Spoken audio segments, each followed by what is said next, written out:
I remember the day it all truly started, a Tuesday afternoon. The sun was shining too brightly, almost mocking my inner turmoil. I was sitting at my usual cafe table watching people pass by, each face. A story, each couple, a silent promise that I knew I had broken. I felt a pang of guilt so sharp, it stole my breath away. But then it was gone, replaced by a familiar numbness, a defense mechanism I had perfected over months. It was easier to feel nothing than to confront the damage I was doing to David, to us, to everything we had built. Our story, David and mine, was supposed to be a fairy tale. It began with such intensity, such joy. We were inseparable for years. Every breath, every thought shared, or so it seemed then. But somewhere along the way, the magic faded, the laughter quieted, the touches became routine if they happened at all. I felt like a ghost in my own life, a decorative object in our beautiful home, a wife by title, but not by connection. He was busy with work. I was busy with my own quiet desperation. We drifted apart slowly, subtly, until there was an ocean between us, a vast, silent expanse. Then Mark entered my world. He was a new colleague at work. His eyes held a warmth, a curiosity that I had not seen, directed at me in what felt like forever. He noticed me. He truly saw me. Not just Amelia, David's wife, but Amelia, a woman with her own thoughts, her own dreams, her own hidden loneliness. He complimented my ideas. He laughed at my jokes. He made me feel vibrant, alive in a way I had forgotten was possible. It started innocently enough: coffee breaks, shared lunches, extended conversations after hours about everything and nothing. We talked about our lives, our pasts, our aspirations. The first time he touched my hand, it was accidental. A brush of fingers over a shared document, but an electric current shot through me. A jolt that woke up parts of my soul I thought were dormant forever. I pulled my hand away quickly, my heart pounding a frantic drum against my ribs. But I remember the way he looked at me, a knowing look, a hint of something illicit, something dangerous. I knew then where this was heading, and I did nothing to stop it. In fact, I welcomed it. I craved it like a starving person craves food. The first kiss was in his car. After a late night working on a project, that project was an excuse, a flimsy veil for our growing intimacy. The rain was pounding against the windshield, blurring the world outside, making our bubble feel impenetrable. His lips were soft, urgent, his hands gentle yet firm, holding my face, as if I were the most precious thing. He whispered my name. Amelia. It sounded different coming from him, a secret, a confession, a promise. I kissed him back with all the pent-up longing of years of neglect, of unexpressed desire. It was wrong, I knew it was wrong, but it felt so incredibly right in that moment. The lies began immediately, small at first, harmless omissions, extended work hours, girls' nights that never quite happened. Then they grew larger, more elaborate, a tapestry of deception woven. With careful threads of half-truths and fabricated stories, I became an expert at managing two lives. My mundane one with David, and my secret, exhilarating one with Mark. Each text, each clandestine meeting was a thrill, a risk, a reaffirmation that I was still capable of feeling something profound, something passionate. But with the thrill came the guilt, a constant dull ache beneath my breastbone. I would look at David's sleeping face at night, peaceful, unaware, and a wave of nausea would wash over me. I hated myself for what I was doing. I tried to rationalize it to myself. David was distant. I told myself he did not care about me anymore. We had grown apart. It was not my fault entirely.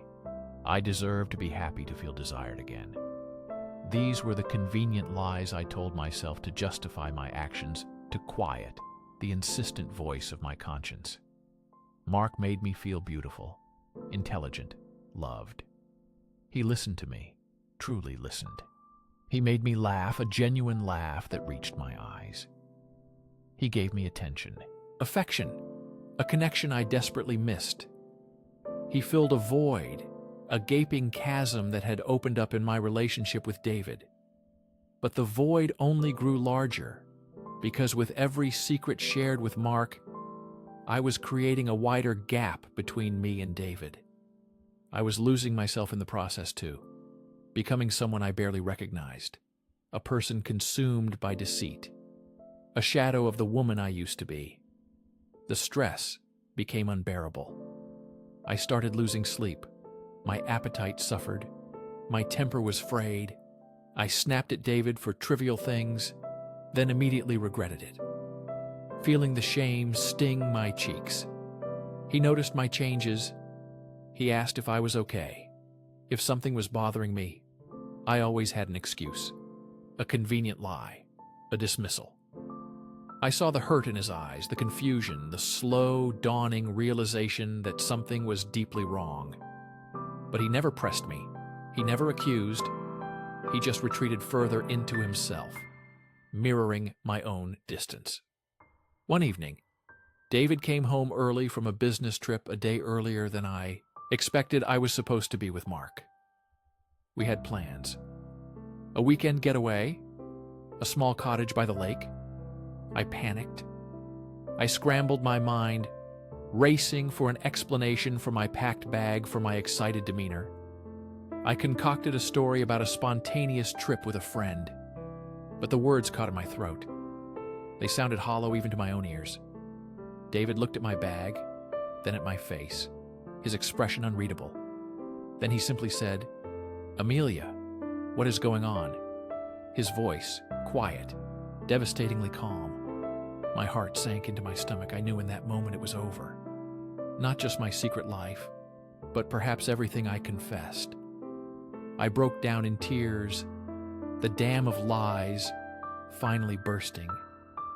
I told him everything about Mark, about my loneliness, about my desperate need for connection.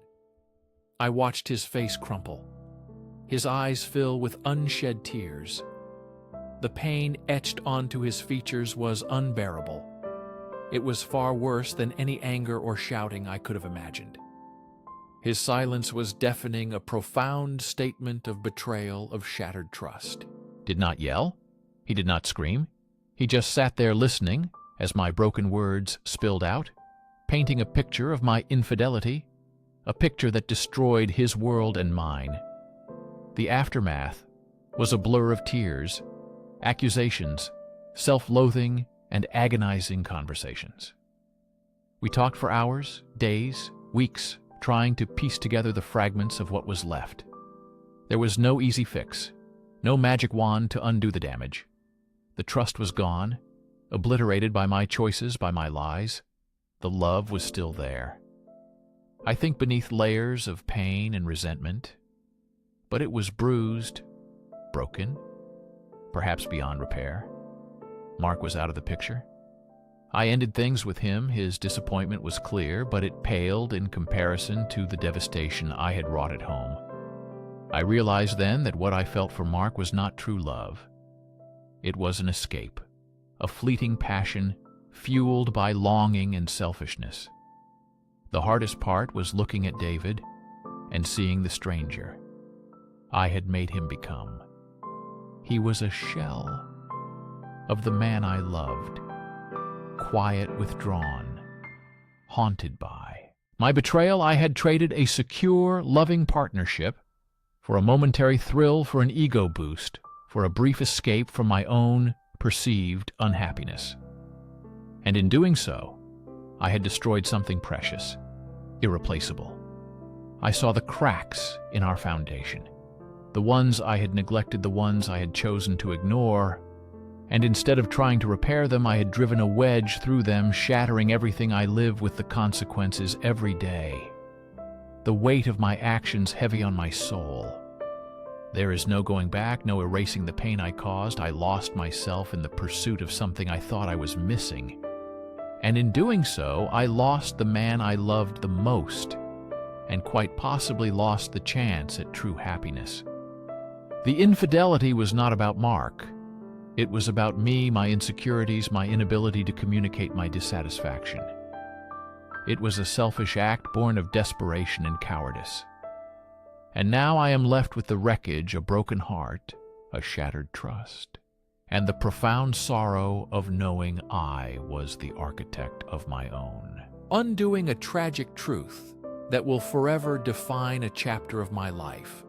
A lesson learned through unbearable pain, a solitary journey of regret and reflection, and the long, slow road to forgiveness for myself. A journey that may never truly end.